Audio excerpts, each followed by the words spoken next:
అదరగొట్టే కారం రంగు రుచి ఆచి కారం పొడి.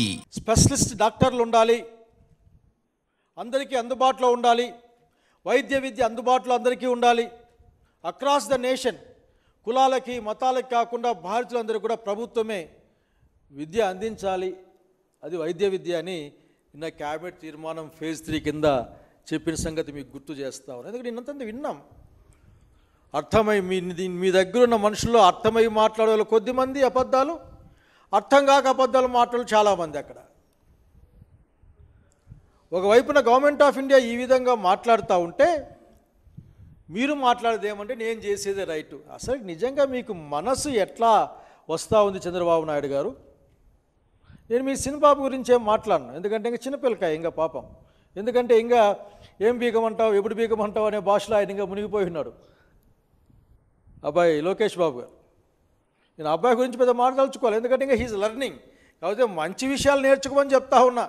మరి వాళ్ళ నాన్నగారిని చూసి అట్లా వాళ్ళ నాన్న క్యాబినెట్లో మనుషులను చూసి ఆఖరికి ఆ విషయాలు కాకుండా కొద్దిగా మంచి విషయాలు నేర్చుకో చిన్నబాబు గారు. మీరు ఏం పీకుతావు, ఏం పీకారు? అసలుకి ఈ భాష వినడానికి జుగుప్సాకరంగా ఉంది.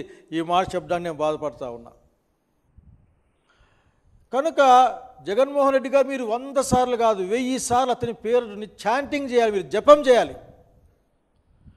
దాదాపు 5 సంవత్సరాల క్రితమే ఏదైతే ఈ రోజున గవర్నమెంట్ ఆఫ్ ఇండియా మాట్లాడుతూ ఉందో అన్ని విషయాలని కూడా మాట్లాడి దాదాపు ప్రతి జిల్లాకు కూడా ఒక ప్రభుత్వ మెడికల్ కళాశాల కావాలా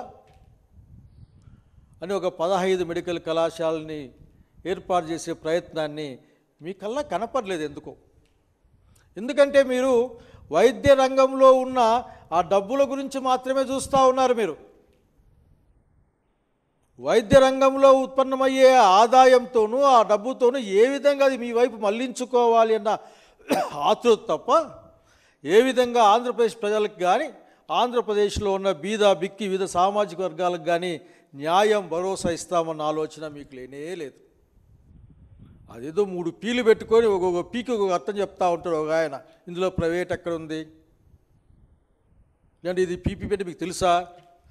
అసలు పీపీ అనేది బాగా చదువుకోమని చెప్తా ఉన్నా ఈ రోజున మంత్రివర్గంలో ఉన్న ప్రతి ఒక్కరిని కూడా. ఎందుకంటే అబద్ధాలు చెప్పడం నేర్చుకున్నారు. సత్యదూరమైన మాటలను చెప్పడానికి కూడా నేనే మొహమాట పడడం లేదు. అసత్యాలు మాట్లాడడం, అబద్ధాలు మాట్లాడడం అలవాటు అయిపోయింది మీ మంత్రివర్గానికి. ఆంధ్రప్రదేశ్ రాష్ట్రంకి ఉన్న అప్పుల గురించి మాట్లాడితే చాలు మీరు ఎన్ని అబద్ధాలు చెప్పగలరో అర్థమవుతుంది. ఎలక్షన్లలో ఎంత ఊదరగొట్టారు మీ పీకే బాబులు పీకే వాళ్ళందరూ కలిపి 10, 15, 13, 14, 9 లక్షల కోట్లే. తీరా మొన్న శాసనసభలో ఆర్థిక శాఖ అని చెప్తే ఆఖరికి అన్నైనా ఇంత లేవా? జగన్మోహన్ రెడ్డి గారు 3 లక్షల కోట్ల లోపలే అప్పు చేసి అన్ని అప్పులు చేస్తున్నారు. మేము మాత్రమే గొప్ప కాబట్టి అప్పు పుట్టని రాష్ట్రానికి ఈ సంవత్సర కాలంలో 2 లక్షల కోట్ల పైగా అప్పులు తెచ్చాం, కానీ లెక్కలు చెప్పమని మీరు మొన్న చెప్పారు. నేను మిమ్మల్ని అడుగుతా ఉన్నా, మిమ్మల్ని మీకు చాలా బాధేస్తుంది మీతో మాట్లాడాలనుకుంటే. ఆఖరికి మీరు ఎప్పుడు అట్లే ఉంటారు. దాదాపు ఒక సీఎం ప్రభుత్వ రంగంలో 17 మెడికల్ కళాశాలల్ని స్టార్ట్ చేయాలి అనే తీసుకునే నిర్ణయం ఎంత సాహసోపేత నిర్ణయం అర్థం చేసుకోవాలి. చంద్రబాబు నాయుడు గారు మీరు కల్లో కూడా ఊహించలేరు. మీరు కానీ మీ అసత్య ప్రసాద్ కానీ లేకుంటే మీ వారసుడిగా పిలువబడుతున్నా చెప్పబడుతున్నా లేకపోతే ఈ మధ్యనే అసలు ఫ్లక్కింగ్ భాష పీకే భాష నేర్చుకున్న సినబాబు గారు కానీ మీరు ఇవన్నీ ఆలోచించలేరు. మీరు 17 మెడికల్ కళాశాలలు ప్రభుత్వ రంగంలో వస్తే బీదా బిక్కి ఎస్సీ ఎస్టీ బీసీ మైనారిటీలు అంతెందుకు చదువు వచ్చే వాళ్ళందరూ కూడా చదువుకునే వాళ్ళందరూ కూడా ప్రభుత్వ ధనంతో చదువుకొని డాక్టర్లై సేవ చేసే అవకాశం ఈ రాష్ట్రానికి ఉన్న అంశాన్ని మీరు మర్చిపోయారు. మీకు అర్థం కాదు. ఎందుకంటే ఇప్పటికే మీ యొక్క చేతిలో పడి ఆంధ్రప్రదేశ్ విద్యారంగం నాశనం అయిపోయింది.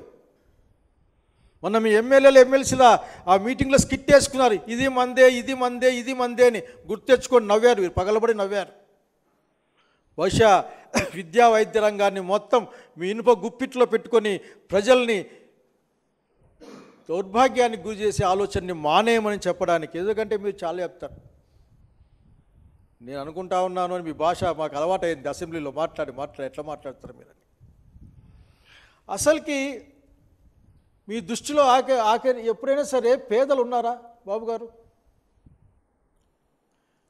జగన్మోహన్ రెడ్డి గారు ప్రాంతాల మధ్య ఉన్న అసమానతని తగ్గించడం కోసం, ఆరోగ్యంలో ఉన్న అసమానతలను అంటే వివిధ వర్గాలకు ఉన్న అసమానతలు తగ్గించడం కోసం మీకు సిగ్గేయలేదా? ఇసుమంతా కూడా వైద్యం గురించి మాట్లాడే మీ ప్రభుత్వంలో మాట్లాడే ప్రతి ఒక్కరిని అడుగుతా ఉన్నా నేను. ఒక గర్భవతి ఆటోలోనే ప్రసవమై పిల్లవాడు చనిపోతే కనీసం రెస్పాండ్ కావడానికి కూడా ఆ సెన్సిటివిటీ లేని మీ యొక్క లక్షణాన్ని ఏ విధంగా మేము మాట్లాడగలం?